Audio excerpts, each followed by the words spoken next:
টি-20 বিশ্বকাপের মঞ্চ থেকে পাকিস্তানের বিদায়টা তাদের দেশের ক্রিকেটে যেন এক গভীর ক্ষত তৈরি করেছে।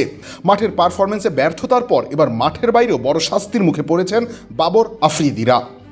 সেমিফাইনালের টিকিট কাটতে না পারায় এবার বিশ্বকাপে যাওয়া খেলোয়াড়দের উপরে বড় অঙ্কের জরিমানা আরোপ করেছে পাকিস্তান ক্রিকেট বোর্ড।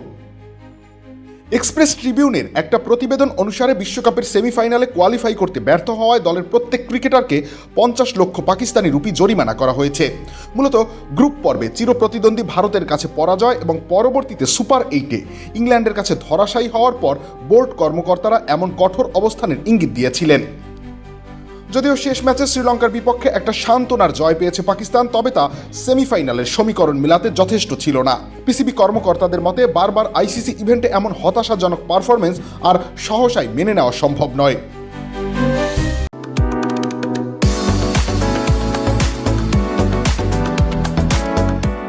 পাকিস্তানের এই ভরাডুবিতে দেশটির ক্রিকেট অঙ্গনে এখন শোকের ছায়া। কিংবদন্তি ব্যাটার জাভেদ মিয়াঁদাদ তার দীর্ঘশ্বাসে সেই যন্ত্রণাই প্রকাশ করেছেন। এক প্রতিক্রিয়ায় তিনি বলেন, দেশের ক্রিকেটেও শ্রেষ্ঠত্বের স্বাক্ষর রাখার সুযোগ আসে 2 বছরে একবার, কিন্তু বারবার সেই সুযোগ হাতছাড়া হওয়াটা অত্যন্ত পীড়াদায়ক। অন্যদিকে সাবেক অধিনায়ক মোহাম্মদ ইউসুফ আঙুল তুলেছেন দল নির্বাচনের দিকে। তার দাবি, নির্দিষ্ট কিছু খেলোয়াড়কে নিজেদের প্রমাণের জন্য বারবার সুযোগ দেওয়া হলেও বড় মঞ্চে তারা বারবারই ব্যর্থ হয়েছেন। তিনি স্পষ্ট করে বলেন, এখন সময় এসেছে সব ভুল থেকে শিক্ষা নিয়ে নতুন করে শুরু করার। এই ব্যর্থতার ঝড়ে সবচেয়ে বেশি সমালোচনার তীরে বিদ্ধ হচ্ছেন বাবর আজম, অধিনায়ক সালমান আলী আগা এবং দলের অভিজ্ঞ মুখ শাহিন শাহ আফ্রিদি, শাদাব খান ও মোহাম্মদ নওয়াজ। শোনা যাচ্ছে দেশে ফিরেই নেতৃত্ব থেকে ইস্তফা দিতে পারেন সালমান আলী আগা।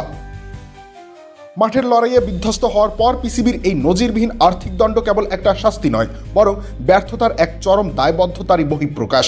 সাবেক তারকাদের ক্ষোভ আর বোর্ডের এই কঠোর অবস্থান ইঙ্গিত দিচ্ছে যে পাকিস্তান ক্রিকেটে কেবল ক্ষমতার রদবদল নয়, বরং আমূল পরিবর্তনের এক দীর্ঘ ও কঠিন পথ অপেক্ষা করছে।